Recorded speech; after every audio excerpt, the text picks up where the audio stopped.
नेत्र शिविर के समारोह का अवसर है और इसी उपलक्ष्य में फसल विचार संगोष्ठी के इस अवसर पर हम सबके मध्य उपस्थित इफ्को के मार्केटिंग डायरेक्टर आदरणीय श्री योगेंद्र जी, उनके स्टेट मैनेजर और इस नेत्र शिविर के मुख्य केंद्र बिंदु जिन्होंने अथक परिश्रम करके 1250 लोगों को आंखों में रोशनी दिलवाई है, ऐसे डॉक्टर वाजपेयी जी, उनकी टीम के सभी सदस्यगण और इस अवसर को गरिमा प्रदान करने के लिए हम सबके मध्य विराजमान आदरणीय रुस्तम सिंह जी, आदरणीय योगेश पाल गुप्ता जी, गायन गीता हरसाना जी, हमीर सिंह पटेल साहब, अरुण सिंह जी, शिवमंगल सिंह जी, अल्ली भाई, मुंशीलाल जी, कलेक्टर महोदय, पुलिस अधीक्षक महोदय, जिला पंचायत के मुख्य कार्यपालन अधिकारी, नगर निगम कमिश्नर और इफ्को परिवार के सभी सदस्यगण, इस अवसर पर उपस्थित सभी हमारे जिले के किसान भाइयों बहनों और पत्रकार मित्रों, आप सबके ध्यान में है कि पिछले बार हम लोगों ने इफ्को के सहयोग से नेत्र शिविर का आयोजन किया था और उस वर्ष भी लगभग 5000 से अधिक लोगों का नेत्र परीक्षण किया गया था और 1000 से अधिक लोगों की मोतियाबिंद का ऑपरेशन किया गया था। उस समय हम लोगों की कल्पना थी कि प्रतिवर्ष एक कार्यक्रम करेंगे तो 5 साल में 5 कार्यक्रम होंगे और 5 कार्यक्रम में लगभग मुरैना जिले में जितने लोग भी गरीब परिवार के हैं, मोतियाबिंद से पीड़ित हैं, उनका ऑपरेशन हो जाएगा और हमारा जिला एक तौर से अंधत्व मुक्त जिला बन जाएगा। बीच में कोरोना आ गया। कोरोना आने के कारण जो परिस्थिति बनी वो आप सब लोगों को मालूम है। हम किसी प्रकार के कार्यक्रम का आयोजन करने में समर्थ नहीं थे और इसलिए 2 साल खराब हुए और अब फिर इस बार नेत्र परीक्षण शिविर का आयोजन किया गया और मुझे कहते हुए बहुत प्रसन्नता है कि इस शिविर को आयोजित करने में इफ्को की महत्वपूर्ण भूमिका है। इसके साथ ही साथ इसको सफल बनाने के लिए जिला प्रशासन, पुलिस प्रशासन, हमारा अस्पताल का प्रशासन, सभी paramedical staff, Bharatiya Janata party के कार्यकर्ता, सामाजिक संस्थाओं के कार्यकर्ता, पंचायत में काम करने वाले हमारे सभी कार्यकर्तागण, सब ने पूरा परिश्रम किया और उनके परिश्रम के परिणाम स्वरूप 8500 लोग नेत्र परीक्षण के लिए उपस्थित हुए। उसमें से 1250 लोग मोतियाबिंद के ऑपरेशन के लिए उपयुक्त पाए गए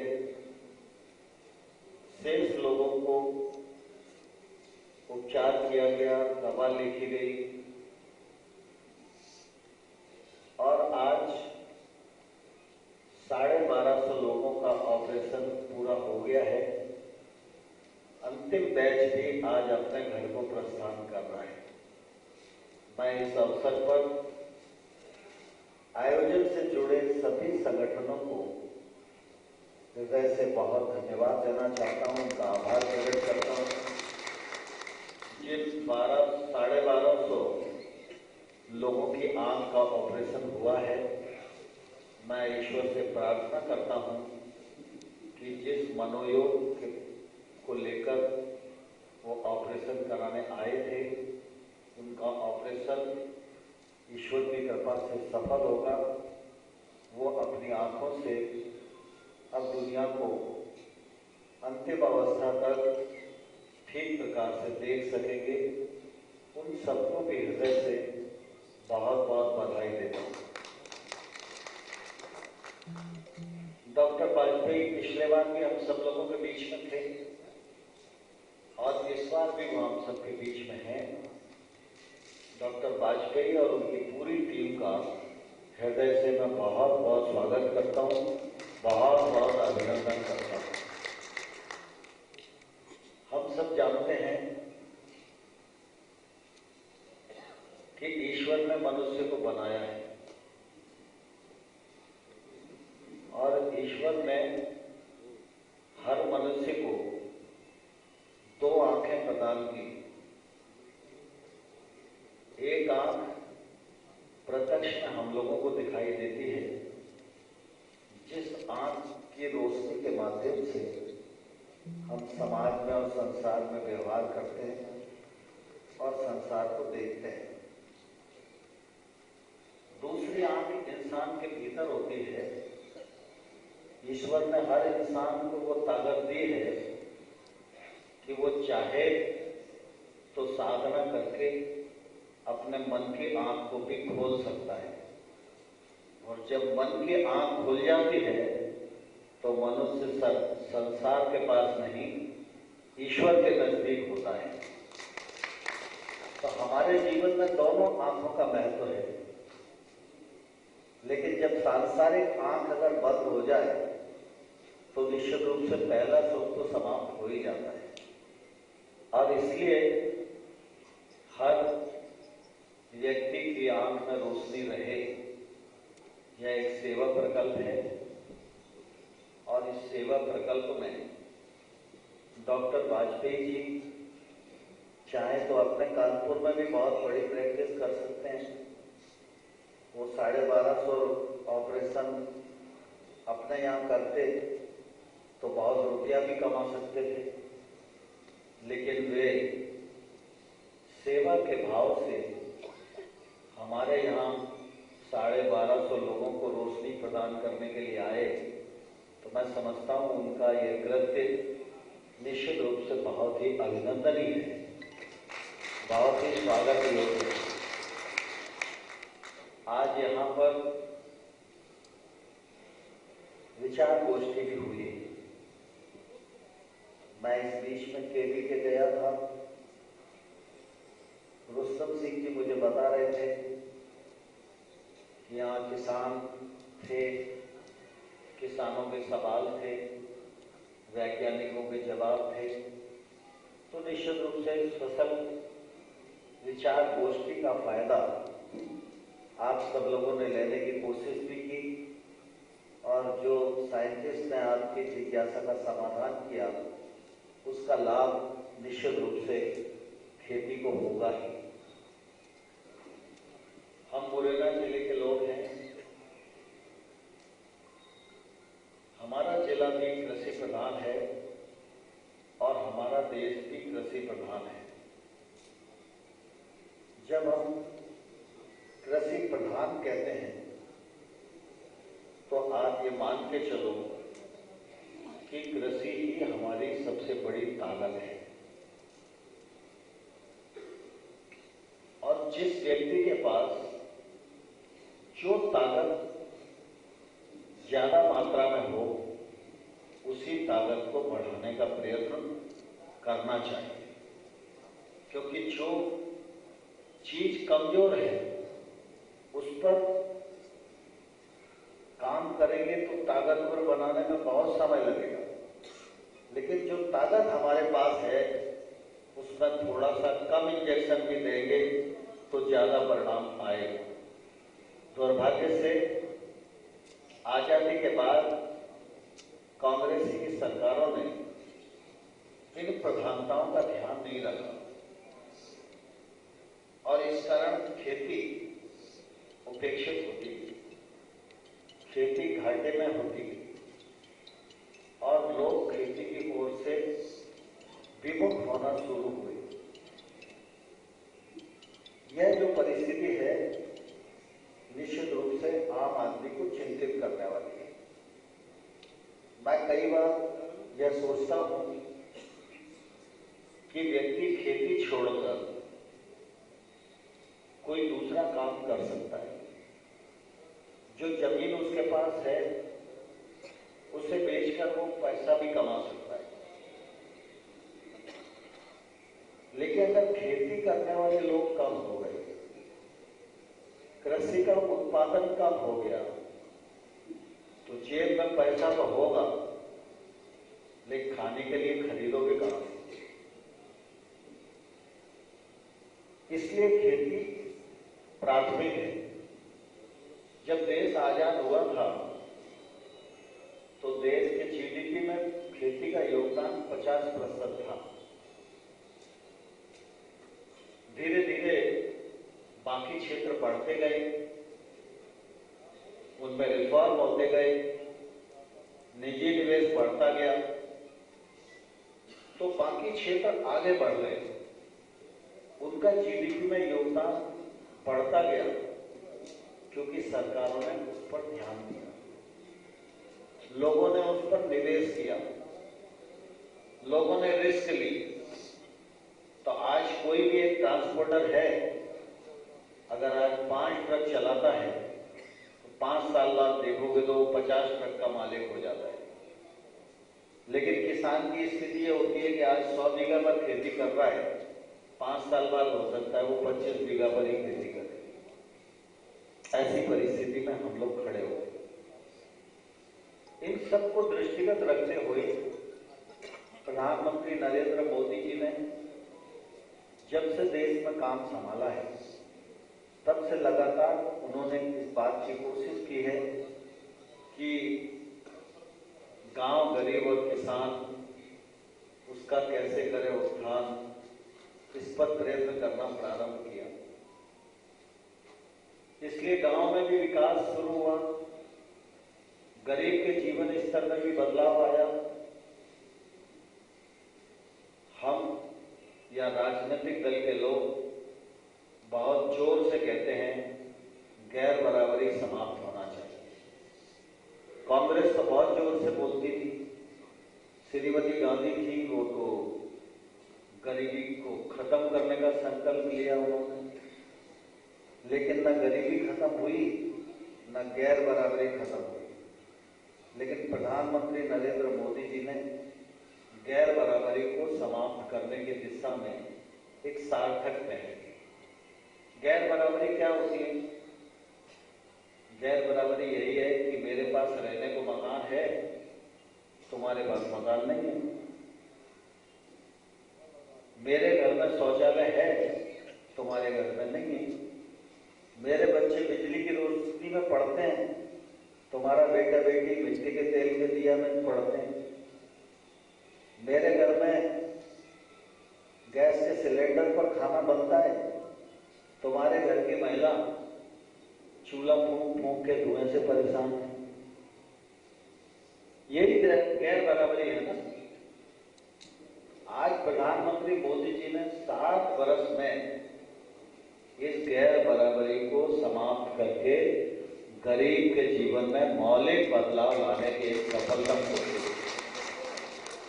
और ठीक इसी प्रकार से अगर हम देखेंगे तो हमारे ध्यान में आएगा खेती की दृष्टि से भी काफी काम करने का प्रयत्न हुआ है। हमारे देश में 86% छोटे किसान हैं।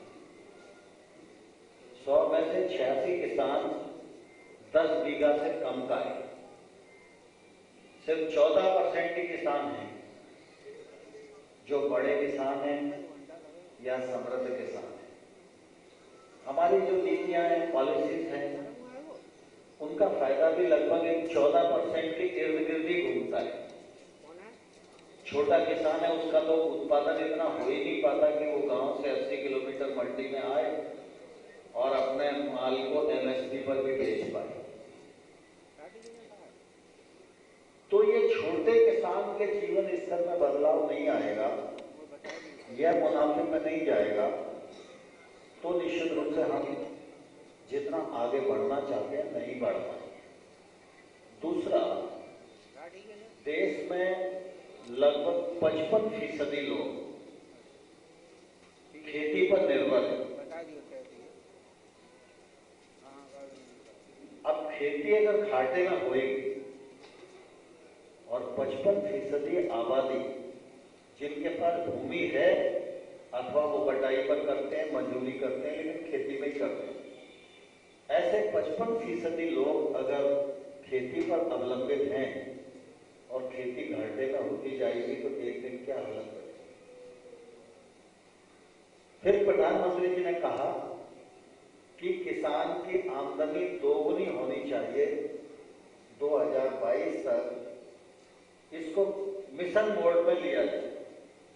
मुझे कहते हुए प्रसन्नता है, किसान की आमदनी दोगुनी हो, इस दृष्टि से भारत सरकार ने, राज्य सरकार ने मिलकर एक अभूतपूर्व प्रयत्न किया है। और जो किसान इस विधा को समझते हैं, उन किसानों ने भी कंधे से कंधा लगा के काम किया। आमतौर पर जो इस स्थिति को समझते नहीं है, जो पॉलिटिकल लोग अंदर से खाली हैं, जनता से रिजेक्टेड हैं, वो तो कभी भी ये कह देते हैं कि इसकी आमदनी दोगुनी हुई। लेकिन जो लोग इसे समझते हैं, उन्होंने कंधे से कंधा मिलाकर सरकारों के साथ काम किया कि हम किसान की आमदनी को दोगुनी करके बताएंगे। अब दोगुनी करना है तो एक तो लागत कम होनी चाहिए, दूसरा किसान को फसल का वाजिब मूल्य मिलना चाहिए, तीसरा किसान वो फसल करे जो महंगे दामों पर बेचे, चौथा किसान वो फसल करे जिसको प्रोसेस किया जा सके, पांचवा किसान फसल ऐसी करे और इतनी अच्छी गुणवत्ता की करे कि उसका विदेश में निर्यात भी किया जा सके। ऐसे चौतरफा प्रयत्न किए जाते हैं, तब किसान फायदे में आता है। और इसी के साथ साथ नई तकनीक बहुत आ गई। थोड़ी सी तकनीक का प्रयोग करते हैं, मानव श्रम कम हो जाता है, लागत भी कम हो जाती है, माल की गुणवत्ता बढ़ जाती है, उत्पादकता बढ़ जाती है और माल के दाम भी अच्छे मिलना शुरू हो जाते हैं। इसलिए देश में 10,000 एफपीओ बनाए जाएं। इसके लिए सरकार ने 6,865 करोड़ रुपए का प्रावधान किया। छोटे छोटे किसान एफपीओ में एकत्रित होकर टेक्नोलॉजी से जुड़ सकते हैं। जब एफपीओ के माध्यम से खेती करेंगे तो आपको जो खेती में लगने वाला सामान है, चाहे वो खाद हो, चाहे वो पेस्टिसाइड हो, चाहे वो बीज हो, वो सब थोक के भाव मिलेगा। थोक के भाव मिलेगा तो लागत कम होगी। और जब आप एफपीओ के माध्यम से खेती करोगे, जैसे उदाहरण के लिए मैं आपको बताऊं कि एक किसान है जिसके पास 5 बीघा धरती है। अब 5-5 बीघा के 300 किसान इकट्ठे होकर एक कृषि उत्पाद संगठन बनाते हैं, तो रकबा कितना हो गया? 1500 हो गया। अब 1500 बीघा का किसान तो अपने आप में बड़ा किसान है। तो 1500 बीघा का अगर मैं किसान हूं तो खाद खाद की दुकान वाला भी आपको थोक के भाव खाद देगा और पहुंचा के देगा। देगा या नहीं देगा बताओ? कि भाई इतना बड़ा ग्राहक है तो आपकी दाढ़ी में हाथ डालेगा ना कि भैया तुम चिंता नहीं करो यार, 4 पैसे सस्ता दूंगा, तुम्हें पहुंचा के दूंगा। 300 लोग मिलकर खेती कर रहे हैं तो टेक्नोलॉजी का प्रयोग करेंगे, एक ही प्रकार का बीज डालेंगे, एक ही मात्रा में खाद डालेंगे, एक ही मात्रा में दवाई डालेंगे। जब एक ही प्रकार का सब होएगा तो प्रोडक्शन भी एक ही प्रकार का होगा ना। और जब प्रोडक्शन एक ही प्रकार का होगा, उसका वॉल्यूम भी 1500 बीघा का होगा, मात्रा उसकी अधिक होगी, तो ये क्लस्टर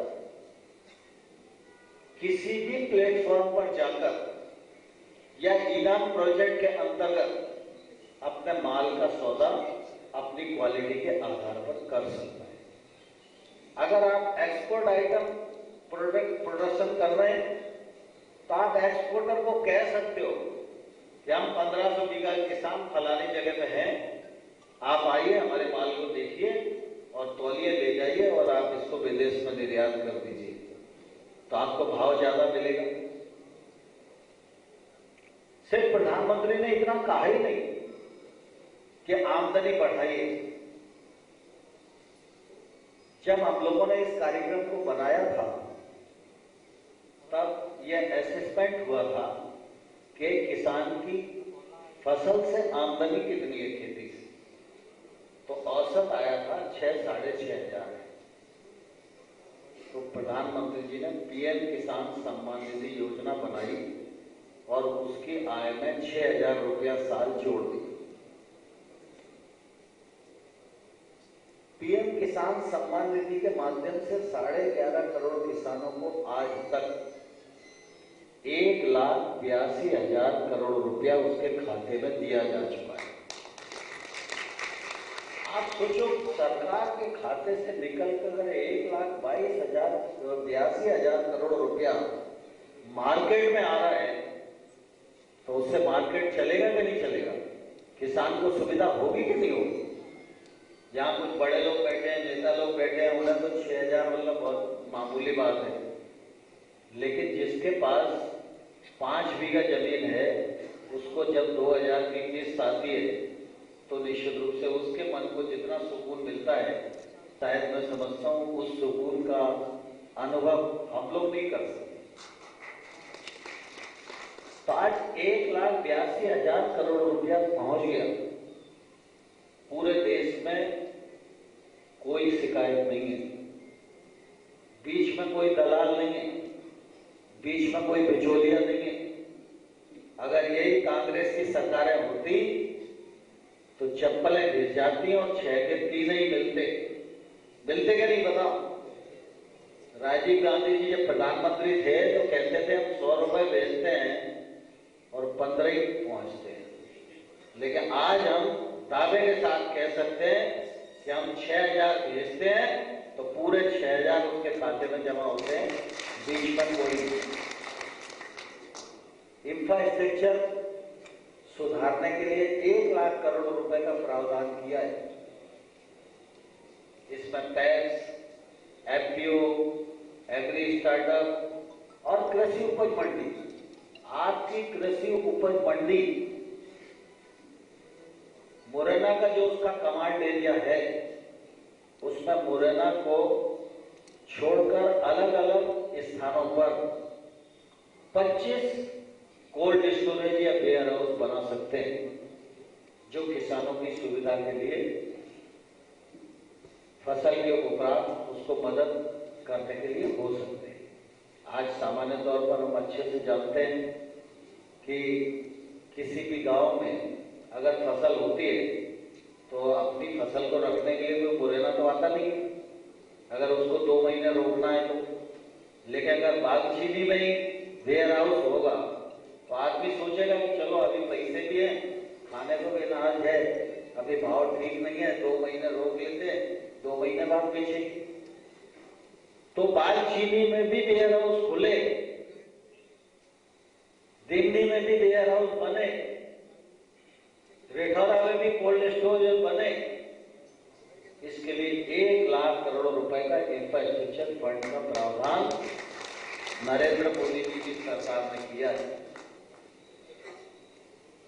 ओबीसी की कल्पना अटल बिहारी वाजपेयी जी की सरकार में आई थी। आमतौर पर छोटा किसान था, खाद बीज सब चीजों के लिए उसको साहूकार से लोन लेना पड़ता था।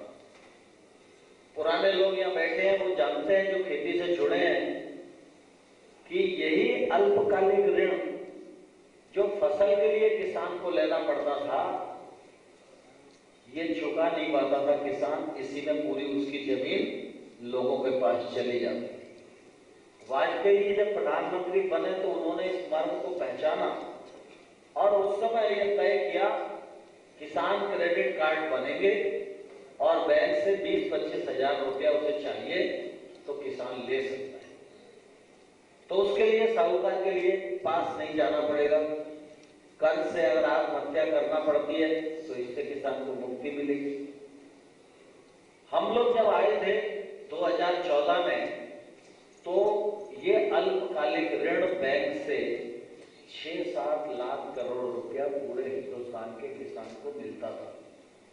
आज नरेंद्र मोदी जी ने इसकी सीमा बढ़ाकर 16 लाख करोड़ रुपया प्रतिवर्ष किसान को अल्पकालिक ऋण दिया जाता है।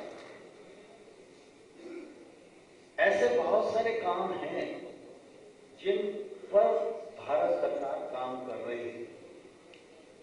जहां तक फर्टिलाइजर और पेस्टिसाइड का सवाल है, इनका अपना महत्व है, लेकिन हम सब जानते हैं कि हमारी संस्कृति में कहा गया है कि अति सबकी बुरी। शराब भी अगर आदमी 1 चम्मच पिए तो वो दवाई का काम कर सकती है, और अगर 1 पौवा पिएगा तो शराबी घोषित करने का भी काम कर सकती है। तो कोई चीज बुरी नहीं है, लेकिन उसका उपयोग करने की पद्धति, उसकी सीमा, मात्रा, ये आवश्यकता के अनुसार ही रहनी चाहिए। इसलिए यूरिया हम खेत में डालते हैं तो उत्पादन तो बढ़ता है, लेकिन अगर सीमा से अधिक डालते हैं तो लागत भी बढ़ती है और जमीन की उर्वरा शक्ति भी कम होती है। पंजाब और हरियाणा, ये 2 राज्य ऐसे हैं जिन्होंने हरित क्रांति में सबसे बड़ा योगदान दिया। जब देश में खाद्यान्न कम था तो इन राज्यों ने खाद्यान्न के उत्पादन को बढ़ाया। आज तो भारत के किसान ने खाद्यान्न की दृष्टि से इतना काम किया है कि हम सरप्लस कंट्री हैं। गेहूं और चावल हमारे पास रखने के लिए नहीं, बाकी भी जितने उत्पादन हो सकते हैं, चाहे वो फूल हो, चाहे वो फल हो, चाहे वो दूध हो, हम दुनिया में या तो नंबर 1 पर खड़े हैं या नंबर 2 पर खड़े हैं। थोड़ा सा कुछ लगाएंगे तो सब में नंबर 1 हो जाएंगे। ऐसी स्थिति में भारत आज खड़ा हुआ है। तो यूरिया है, डीएपी है, इसमें हमको विदेशों पर निर्भर रहना पड़ता है। अभी योगेश जी आपको बता रहे थे कि 266 का कट्टा मिलता है तो सब्सिडी कितनी देना पड़ती है। अब इस बार 1,05,000 करोड़ रुपया फर्टिलाइजर को सब्सिडी देना पड़ेगी। अगर ये सब्सिडी बचे तो ये 1,05,000 करोड़ रुपया गांव में आ सकता है, गरीब के पास आ सकता है, फुटपाथ पर बैठने वाले के पास आ सकता है। वो आमदनी करेगा, उसकी आमदनी होगी तो बाजार चलेगा, बाजार में आपकी दुकान है तो माल बिकेगा, बाजार चलेगा तो कारखाना चलेगा, कारखाना चलेगा तो लोगों को रोजगार मिलेगा। सारी चीजें एक दूसरे से लिंक हैं। तो फर्टिलाइजर का उपयोग कम हो, इसके लिए सॉइल हेल्थ टेस्टिंग का अभियान चलाएगा। 22 करोड़ कार्ड किसानों को वितरित किए गए, लेकिन अभी किसान एक बार कार्ड लेंगे तो बैठ गए कि वो फ्री में मिला। तो फ्री में कोई चीज मिलती तो मने तो है नहीं।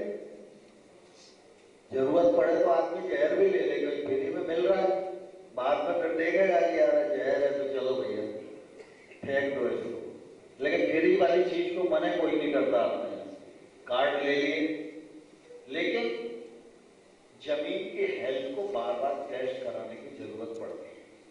अगर हम टेस्ट कराएंगे तो फर्टिलाइजर कितना डालना है ये भी रिकमेंडेशन मिलेगी, पेस्टिसाइड कितना डालना है ये भी रिकमेंडेशन मिलेगी, पानी कितना देना है ये भी रिकमेंडेशन मिलेगी। तो इस दिशा में किसान को प्रवृत्त होना चाहिए और पॉलिटिकल पार्टियों की जिम्मेवारी सिर्फ वोट मांगने की नहीं है। पॉलिटिकल पार्टी में काम करने वाले लोग अपने जिले में श्रेष्ठ लोग होते हैं, मान्यता प्राप्त करने वाले लोग होते हैं। उनकी जिम्मेवारी है कि जो चीज गांव के हित की है उस चीज को गांव में लेके जाएं, लोगों को समझाएं। सॉइल हेल्थ टेस्टिंग ठीक वैसे ही है जैसे हम बीमार पड़ते हैं, बुखार आया, डॉक्टर के पास गए, डॉक्टर ने कहा जांच कराओ, हम फौरन लैब में गए, जांच कराई, जांच में जो आया उस पर से उसने दवाई लिख दी, दवाई लिख दी तो 2 दिन में ठीक हो गए। बिना जांच के इलाज कराओगे तो हो सकता है 10 दिन भी लग जाए। ऐसे ही किसान को भी ये लगना चाहिए कि मुझे बार बार अपनी जमीन का हेल्थ चेकअप कराना चाहिए। इससे उसकी उत्पादकता भी बढ़ेगी और इससे उसकी लागत भी कम होगी। मैं धन्यवाद देना चाहता हूँ इफ्को को और प्रधानमंत्री नरेंद्र मोदी जी को। मोदी जी ने जब आत्मनिर्भर भारत की बात कही, लोकल के लिए वोकल होने की बात कही, 1 डिस्ट्रिक्ट 1 प्रोडक्ट की बात कही, इस सब के पीछे एक ही मंत्र है, कुल मिला के अपना बनाओ अपना खाओ और इतनी मात्रा में बनाओ कि दुनिया का भी पेट हम महंगे दाम पर भर सकें। क्योंकि अर्थ की और शस्त्र की 2 ही कीमतें हैं जिनके आधार पर हम दुनिया में श्रेष्ठता प्राप्त कर सकते हैं। अब हिंदुस्तान भीखमंगों का और सकेलों का देश नहीं है। वो जमाना गया जब हिंदुस्तान के नेता दूसरे देशों के सामने कटोरा लिए खड़े रहते थे। आज हिंदुस्तान इस स्थिति में है कि अगर दुनिया की जरूरत हमको है तो हमारे बिना भी दुनिया नहीं चल सकती है। ये ताकत हिंदुस्तान की बन गई। इस अवसर का लाभ हम सबको उठाना चाहिए। इस दिशा में हम सब लोगों को कदम से कदम मिलाना चाहिए। इफ्को को मैं इसलिए धन्यवाद देना चाहता हूं कि यूरिया पर हमारी जो इंपोर्ट पर निर्भरता है उससे हिंदुस्तान मुक्त हो जाए, तो इसके लिए उन्होंने नैनो यूरिया रिसर्च करके बनाया। यह मेक इन इंडिया प्रोडक्ट है। वो 266 रुपए का यूरिया का बैग,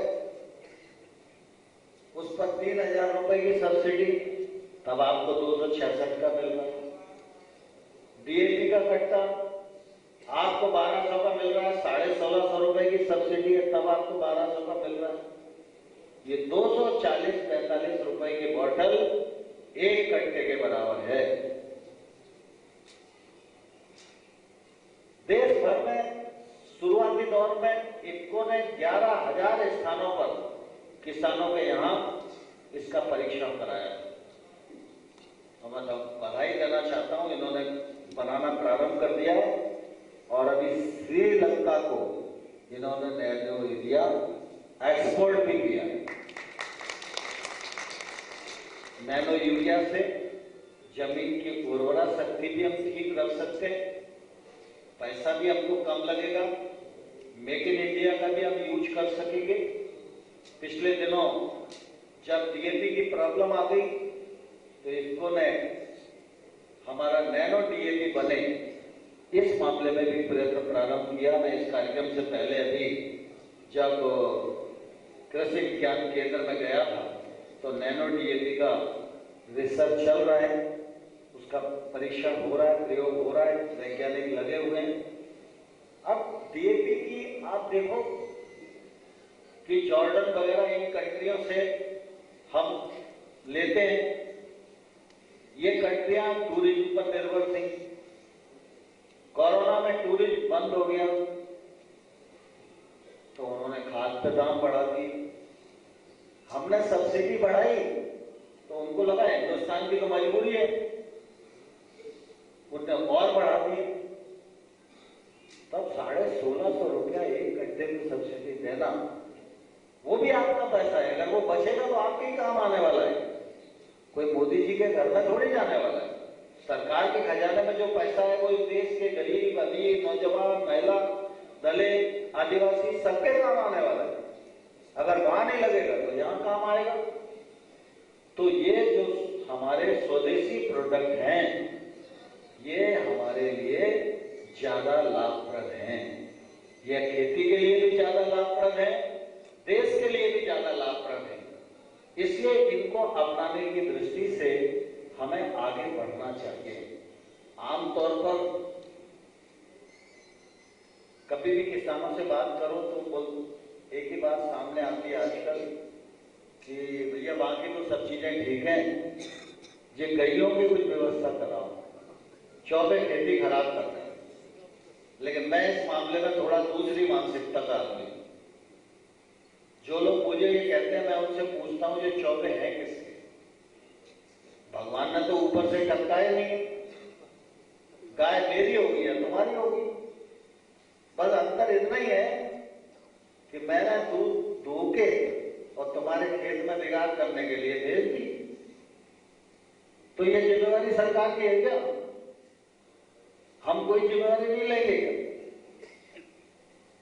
गौधन की कीमत का अंदाज हमको नहीं है। गाय का दूध जितना महत्वपूर्ण है उतना ही महत्वपूर्ण गाय का गोबर और गौमूत्र है। गाय को घर में बांधने की आदत भी हमको डालनी चाहिए। थोड़े दिन बाद ये स्थिति आएगी जैसे दूधिया घर से दूध ले जाता है, वैसे ही कोई ना कोई आएगा तुम्हारे घर से गोबर भी ले जाएगा और उसके कुछ ना कुछ पैसे दे जाएगा। लेकिन अपना माल अपने घर पे तो बांध कर रखो। आपकी गाय छुटा गई और आपने हमारे खेत में चरने के लिए छोड़ दी और फिर देता है तो बात करो कि भैया चौपों का इंतजाम करा दूं। अब चौपे तुम्हारे ये इंतजाम मैं कहां से करा दूं? भाई मेरा चौपा हो तो बताओ, मैं अपने घर पे बांध लेता हूं। ये तो मेरी गलती है। आज ये हम सब लोगों ने कलेक्शन यहाँ बैठे हुए हैं और वेस्ट टू वेल्थ के तहत गोबर का कैसे उपयोग हो। मुरैना शहर है, मुरैना शहर में भी इतना 7 साल लगे अमृत योजना के अंतर्गत आपके यहाँ सीवर लाइन हो पाई और अब सीवर लाइन में गोबर जा रहा है। अब गोबर सीवर लाइन में आप भरोगे तो बंद होएगी तो दिक्कत किसको होने वाली है? आगरा वाले को तो नहीं होने वाली, पोरसा वाले को भी नहीं होने वाली, सबलगढ़ वाले को भी नहीं होने वाली, दिक्कत तो मुरैना वाले को भी होने वाली। घर घर में भैंसें बंधी हैं। तो भाई कम से कम गोबर का इंतजाम तो हमें करना चाहिए ना। नगर निगम ने कोई निर्धारित स्थान बताया वहां जाओ। हम सबकी भी तो जिम्मेवारी है ना। आप अगर गंदगी में ही रहना पसंद करोगे तो हम कभी अपने को स्वच्छता पर गौरव कर ही नहीं पाएंगे। लेकिन हम प्रकृति का चक्र देखें तो ध्यान में आएगा इस धरती पर जो कुछ भी भगवान ने पैदा किया है उसमें कुछ भी अनुपयोगी नहीं है। अगर हाथी का उपयोग है तो चींटी का भी उपयोग है। अगर गाय और भैंस का दूध के लिए उपयोग है तो गोबर और कचरे का भी हमारे लिए उपयोग है। और पहले गांव का अर्थशास्त्र देखो तो हमारे ध्यान में आएगा कोई कारखाना नहीं था, कोई मैकेनिज्म नहीं था, कोई नियम कानून नहीं था, कोई मार्गदर्शक नहीं था, कोई टेक्नोलॉजी देने वाला नहीं था। लेकिन प्रक्रिया ऐसी बनी हुई थी कि गंदगी का स्थान तय था। गंदगी को हमको अपने हाथ से साफ करना पड़ता था, कोई दूसरा झाड़ू नहीं लगाता था। घर की झाड़ू महिलाएं लगाती थी, बाहर आंगन की झाड़ू पुरुष लगाते थे।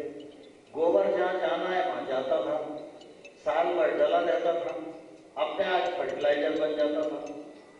गांव में पुराने जमाने में मच्छर नहीं होते, ये मच्छर अभी पैदा हुए, क्योंकि हमारी कोशिश अब ये हो गई है, अपनी गाय का दूध निकालो और दूसरे के खेत में चरने के लिए छोड़ दो, अपने घर का पानी निकालो गली में सड़ने के लिए छोड़ दो। तो दूसरे की चिंता और प्रकृति का जो सिस्टम है उसको हम सब ने तोड़ने की जो कोशिश की है, उसका परिणाम है आज का दूषित वातावरण और प्रदूषण। तो इसलिए हम सब लोगों को इस दृष्टि से भी विचार करना चाहिए। प्रधानमंत्री जी ने प्राकृतिक खेती पर भी बल दिया, एक मिशन भी उस पर बनने वाला है। प्राकृतिक खेती के मायने ये है, ना आपको यूरिया की जरूरत है, ना किसी पेस्टिसाइड की जरूरत है, ना ही आपको बाजार से कोई चीज लाने की जरूरत है। प्राकृतिक खेती पद्धति में जो कुछ आपके घर में है उसी में खाद बन जाएगा, उसी में पेस्टिसाइड बन जाएंगे, और एक गैया का गोबर और एक गैया का गौमूत्र ये 30 बीघा की खेती कर सकता है और यूरिया के टक्कर में फसल दे सकता है। इसके लिए भी सरकार आप सब लोगों के पास आने वाली है, इसलिए प्राकृतिक खेती पर भी हम जाएंगे तो ये गैयों का निदान अपने आप हो जाएगा। क्योंकि जैसे ही गौमूत्र और गोबर की उपयोगिता आपने शुरू करी, वैसे ही जो है आपने गैया घर में बांधना शुरू करना ही पड़ेगा कि भाई गोबर चाहिए तो घर में रहेगी, तभी तो गोबर मिलेगा, तभी गौमूत्र मिलेगा। तो इस दिशा में हम सब किसान भाइयों बहनों को सोचना चाहिए। आज आप सब लोग नेत्र परीक्षण शिविर के समारोह के अवसर पर उपस्थित हुए, आप सब लोगों ने समय दिया, इस कार्यक्रम को जिले भर में सफल बनाने के लिए आप सबने योगदान किया। मैं आप सबको भी हृदय से बहुत बहुत धन्यवाद देता हूं। जय भारत।